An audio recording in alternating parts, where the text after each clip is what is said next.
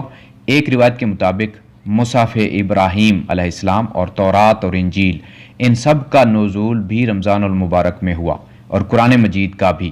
رمضان کی 24ویں رات میں قرآن مجید لوح محفوظ سے پہلے آسمان پر سارا کا سارا ایک ساتھ بھیجا گیا۔ ہر رمضان میں حضرت جبرائیل علیہ السلام قرآن مجید نازل شدہ آپ کو 2 مرتبہ سنا جاتے تھے۔ حضور پاک صلی اللہ علیہ وآلہ وسلم نے فرمایا کہ یہ مہینہ 29 دن کا بھی ہوتا ہے، اس لیے چاند دیکھ کر روزے رکھا کرو، روزے شروع کیا کرو اور چاند دیکھ کر ہی افطار کیا کرو۔ اگر 29 رمضان کو چاند کی رؤیت نہ ہو یعنی چاند نظر نہ آئے تو 30 دن کی گنتی پوری کیا کرو۔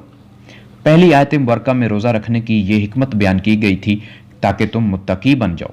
یہاں اس بات کی حکمت بیان کی جا رہی ہے کہ ماہ رمضان المبارک اس عبادت کے لیے کیوں مخصوص کیا گیا ہے۔ فرمایا گیا ہے کہ یہ وہ مہینہ ہے جس میں قرآن مجید کے نزول کا آغاز ہوا۔ وہ قرآن مجید جو کسی خاص ملک یا قوم کے لیے نہیں ہے بلکہ ہدی للناس ہے، تمام اولاد آدم کے لیے ہدایت اور رشد و ہدایت کا ذریعہ ہے، اور اس کی ہدایت کی روشنی اتنی کھلی ہے کہ حق اور باطل بالکل الگ الگ ہو جاتے ہیں۔ جس ماہ میں اتنی بڑی نعمت سے سرفراز کیا گیا ہو وہ مہینہ اس قابل ہے کہ اس کا ہر لمحہ اپنے محسن حقیقی کی شکر گزاری میں گزارا جائے۔ رات کے قیام یعنی تراویح میں قرآن مجید پڑھا جائے اور سونا جائے۔ علامہ قرطبی لکھتے ہیں کہ پہلے حکم میں روزہ کی بجائے فدیہ دینے کی جو رعایت تھی وہ اس آیت سے ختم ہو گئی، لیکن جو رعایت مسافر اور مریض کو دی گئی تھی وہ برقرار ہے۔ آیت مبارکہ کے آخر میں یہ واضح فرمایا گیا ہے کہ احکام شرعیہ ایسے نہیں ہیں جن سے کسی کو تنگ کرنا یا مشکل میں ڈالنا مقصود ہو، بلکہ ان کا اصل مقصد تمہاری آسانی اور تمہاری اصلاح اور فلاح ہے۔ آخر میں دعا ہے کہ اللہ کریم ہمیں قرآن و حدیث پڑھنے، سمجھنے اور ان پر عمل کرنے کی توفیق عطا فرمائے۔ اگلی ویڈیو تک اللہ حافظ۔